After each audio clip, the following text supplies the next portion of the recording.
지독한 비가 내리던 밤, 백설이는 고요히 책상에 앉아 딸 미소의 사진을 바라봅니다.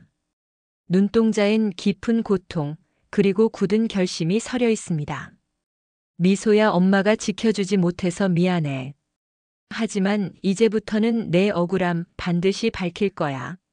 설이는 일기장을 꺼내 들고 미소가 남긴 메모들을 정리합니다. 그 안에는 친구 우보람과의 대화, 학폭을 목격한 이들의 이름, 그리고 민강유통의 교육재단과 얽힌 이상한 서류들도 있었습니다. 이건 단순한 괴롭힘이 아니야. 시스템적으로 은폐된 범죄야. 설이는 미소의 죽음을 단순한 학교 문제로 보지 않습니다. 그 배후에는 민경채, 그리고 민두식 회장이 개입한 강력한 진실 은폐가 있다고 확신합니다. 다음 날 아침, 설이는 문태경을 찾아갑니다. 문태경은 한참을 침묵하다 말합니다.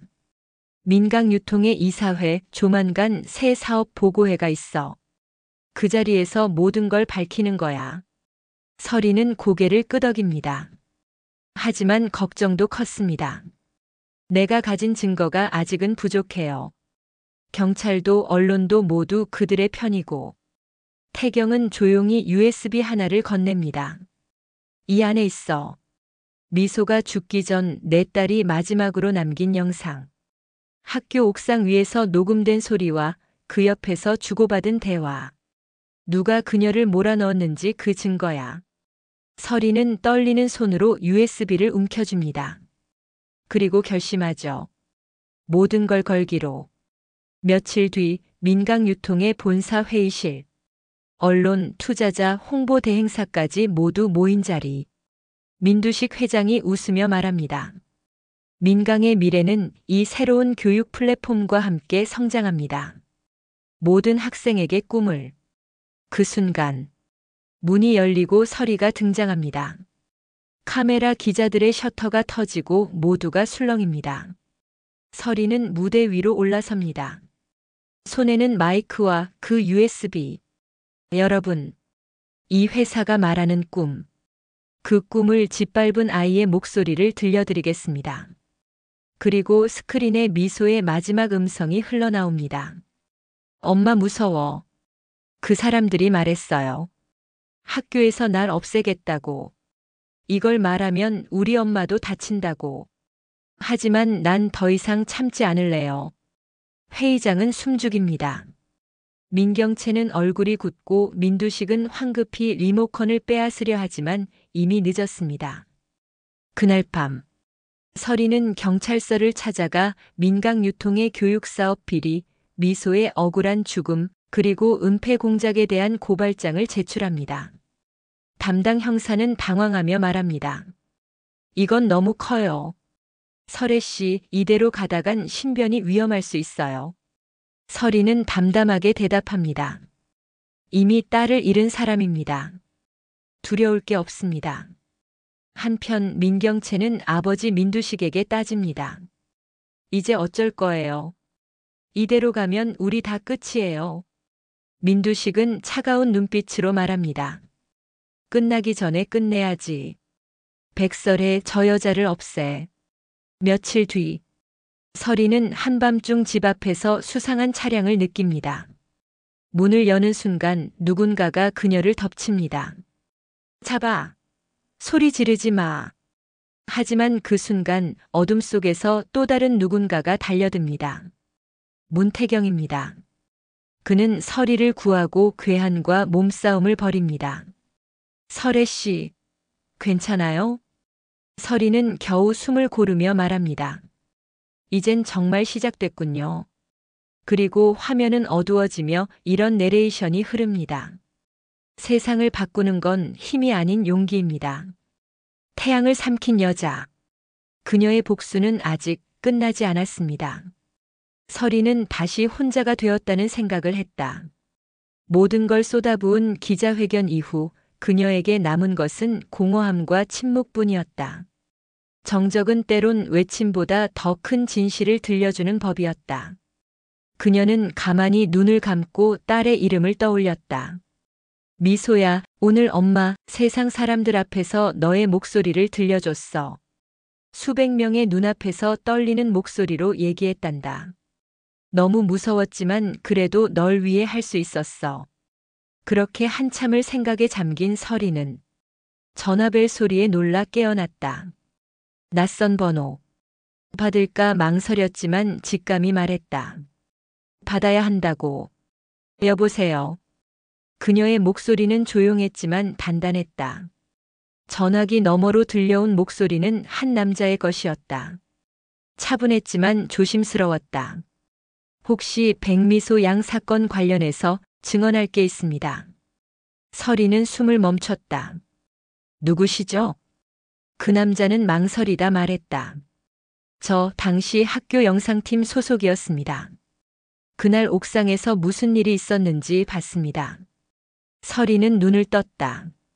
그리고 약속을 잡았다. 그를 만나야 했다. 진실은 조각처럼 흩어져 있었지만 하나씩 모이고 있었다. 며칠 후 작은 공원 벤치에서 그 남학생은 말없이 USB 하나를 내밀었다. 그날 옥상 CCTV 사각지대, 그녀를 쫓아간 아이들, 교사와 누군가의 수상한 통화, 전부 담겨 있었다. 서리는 고개 숙여 감사 인사를 했다. 그 아이는 한참을 뜸들이다가 이 한마디를 남겼다. 그날 미소는 도망치지 않았어요. 오히려 끝까지 진실을 알리고 싶어 했습니다. 그 말을 듣고 서리는 울었다. 한없이 조용히. 눈물이 얼굴을 따라 흘렀다. 사람들이 지켜보는 것도 잊은 채로. 그날 저녁 서리는 태경을 만났다. 그녀는 조용히 말했다. 영상이 더 나왔어요. 이젠 민강이 두려워하지 않을 수 없겠네요. 태경은 고개를 끄덕였다. 그리고 말했다. 이제는 그들보다 우리가 더 빠르게 움직여야 해요. 민두식 회장이 마지막 수를 던질지도 모릅니다. 서리는 입술을 굳게 다물었다. 마음속 어딘가에서 일렁이는 불길이 점점 커져갔다. 다음 날 아침 민강유통법무팀에 소문이 퍼졌다. 백설이가 교육청에 자료를 냈다. 학폭 은폐, 부정입학, 재단 이사장의 비리까지. 민경채는 손에 쥔 커피컵을 놓쳤다. 그 작은 충격에 컵은 바닥에 부서졌다. 그녀는 아무 말도 하지 못한 채 서서히 망가져가는 집안의 기운을 느꼈다. 민두식 회장은 고개를 들어 딸을 바라보았다. 넌 왜 이 지경이 되도록 놔뒀냐? 그 말에 민경채는 참았던 울음을 터뜨렸다.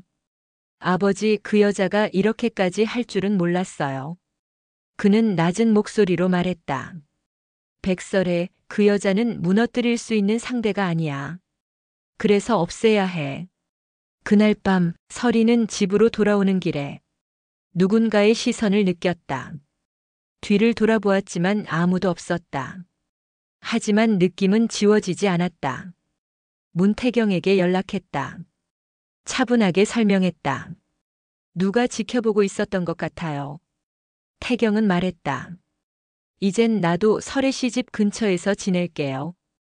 그리고 그는 진짜로 그녀 집 건너편 원룸을 얻었다. 창문 너머 조명이 비치는 집. 그 안의 사람을 지키기 위해서였다. 며칠 뒤 검찰이 민강유통의 교육재단 압수수색에 나섰다. 뉴스가 속보로 나왔다. 서리는 TV 화면 속 자막을 바라보다 가만히 속삭였다. 미소야, 조금씩 조금씩 우리가 이겨가고 있어. 하지만 민강은 그렇게 쉽게 무너지지 않았다. 그날 밤 서리의 집 초인종이 울렸다. 모자를 눌러 쓴 배달기사. 하지만 그가 건넨 건 택배가 아니었다. 흰 봉투 하나. 그 안엔 사진이 들어 있었다. 태경이 병원 앞에서 전화하는 모습. 서리가 딸의 납골당 앞에 서 있는 장면. 그리고 누군가가 뒤를 따르는 듯한 그림자. 서리는 손을 떨었다. 하지만 곧 다짐했다. 겁먹지 말자. 이건 시작이다. 그들이 마지막 발악을 할수록 진실은 더 빠르게 번진다. 그리고 태양은 결국 모든 어둠을 밀어낸다. 서리는 거울 앞에 섰다. 입술에 립스틱을 바르고 천천히 정장을 매만졌다. 오늘은 또 다른 전쟁의 날. 하지만 이제 그녀는 두렵지 않았다. 딸의 이름으로, 진실의 빛으로. 그녀는 태양을 삼킨 여자가 되었으니까. 밤새 불이 꺼지지 않은 창가에 서리는 조용히 앉아 있었다. 봉투 속 사진은 아직도 탁자 위에 놓여 있었고 그녀의 눈은 그 사진 너머 민두식의 얼굴을 떠올리고 있었다. 그 사람은 도대체 얼마나 많은 사람을 조용히 지워왔을까? 그리고 이제 자신도 그 대상이 되었다는 사실에 서리는 처음으로 미소를 지었다. 두려운 게 아니라 끝에 도달하고 있다는 증거였으니까. 그날 아침 태경이 조용히 문을 두드렸다. 눈가에 다크서클이 짙게 내려앉아 있었지만 그는 웃었다. 밤새 못 주무신 것 같네요. 서리는 커피를 건넸다. 이제부터가 진짜예요. 그들은 밀려나고 있지만 더 거세게 흔들 겁니다. 태경은 USB를 꺼냈다. 한 이사와의 통화 녹음 파일, 민강 유통이 교육 기부를 가장해 세탁한 돈의 흐름, 그리고 누군가를 회유한 정황까지 담겨 있었다. 이걸 검찰에 내면 그쪽에서도 수사 방향이 바뀔 겁니다. 하지만 언론이 먼저 움직여야 해요. 서리는 고개를 끄덕였다. 이젠 은밀함이 아닌 대중의 목소리를 이용할 때였다. SNS와 유튜브, 커뮤니티, 언론 제보. 그녀는 조용히 미소의 진실이라는 제목으로 직접 제작한 동영상을 업로드했다. 영상 속 서리는 담담히 말했다. 내 딸은 거짓에 무너졌습니다. 그리고 그 거짓은 권력으로부터 비롯됐습니다. 이제 여러분이 진실을 함께 밝혀주세요. 댓글은 폭발적이었다. 이건 봐야 합니다. 딸을 지키려는 엄마의 용기에 눈물이. 민강 유통 불매합니다. 그들의 이름이 이제 소비자들의 입에서도 오르내렸다. 민강의 주가는 흔들렸고 이사 중 한 명은 자진 사퇴했다. 서리는 다시 기자회견을 열었다. 이번엔 교육청 앞이었다. 이번 사건은 한 명의 아이만의 일이 아닙니다. 당신의 아이도 언제든 그 대상이 될 수 있습니다. 우리가 바꿔야 하지 않을까요? 이 기자회견 이후 일부 교사들이 내부 제보를 보내왔다.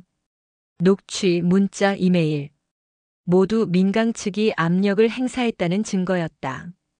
그날 밤 서리는 미소의 방문을 조심스레 열었다. 여전히 그 자리에 남아있는 책과 침대 위 인형을 바라보다가 이야기하듯 말했다. 미소야, 엄마가 너의 억울함을 이만큼 세상에 알렸단다. 이제 조금씩 바뀌기 시작했어. 너처럼 힘없는 아이들이 눈치 보지 않고 학교 다닐 수 있도록 엄마 계속 싸울게. 그리고 그날 밤 누군가 서리의 집 문 앞에 종이 쪽지를 놓고 간다. 다음은 당신이 될 겁니다. 서리는 종이를 집어들고 미간을 찌푸리지 않았다. 오히려 그저 담담히 뭉개어 버렸다. 겁주는 건 진실이 가까워졌다는 뜻이니까. 한편 민강 측은 내부 분열이 시작됐다. 김선재는 이사들과의 회의에서 강하게 맞섰다. 우리가 진짜 지켜야 할 건 이익이 아니라 명예입니다. 더 이상 숨기면 우리 모두 공범이 됩니다. 그는 이사회의 자료 일부를 언론사에 전달한다. 결국 내부 고발자 리스트에 이름이 오르게 되고 회장은 분노한다. 선재는 이미 알고 있었다. 지켜야 할 사람은 따로 있다는 걸. 그건 민경채도 민두식도 아니었다. 며칠 뒤 검찰의 강제 수사가 시작된다. 민강유통 본사 압수수색. 뉴스는 실시간으로 퍼졌고 시민들은 박수를 보냈다. 서리는 뉴스 속 장면을 보며 한참을 말이 없었다. 끝이 보이는 것 같기도 하고 더 큰 파도가 올 것 같기도 했다. 하지만 그녀는 알았다. 진실은 누군가의 용기로부터 시작된다는 것을, 그 용기는 결국 다른 누군가를 움직이게 한다는 것을. 그리고 어느 날 태경이 그녀에게 말했다. 이제 한 걸음 남았네요. 이제 설혜 씨는 그늘이 아닌 햇빛에서 걸어도 될 것 같아요. 설이는 고개를 돌려 창밖을 봤다. 해가 지고 있었고 붉은 노을이 번지고 있었다. 마치 미소가 웃는 듯한 빛깔이었다. 지금까지 드라마 태양을 삼킨 여자. 예측 스토리를 함께 들으셨습니다. 설이의 싸움은 이제 막바지를 향해 달려가고 있습니다. 과연 그녀는 민강 유통의 진실을 끝까지 파헤칠 수 있을까요? 그리고 그 과정에서 또 어떤 진실이 밝혀질까요? 계속 이어질 이야기가 궁금하시다면 구독과 좋아요 그리고 알림 설정까지 부탁드립니다. 한 사람의 용기에서 시작된 진실, 여러분의 관심으로 끝까지 함께 밝혀주시길 바랍니다. 감사합니다.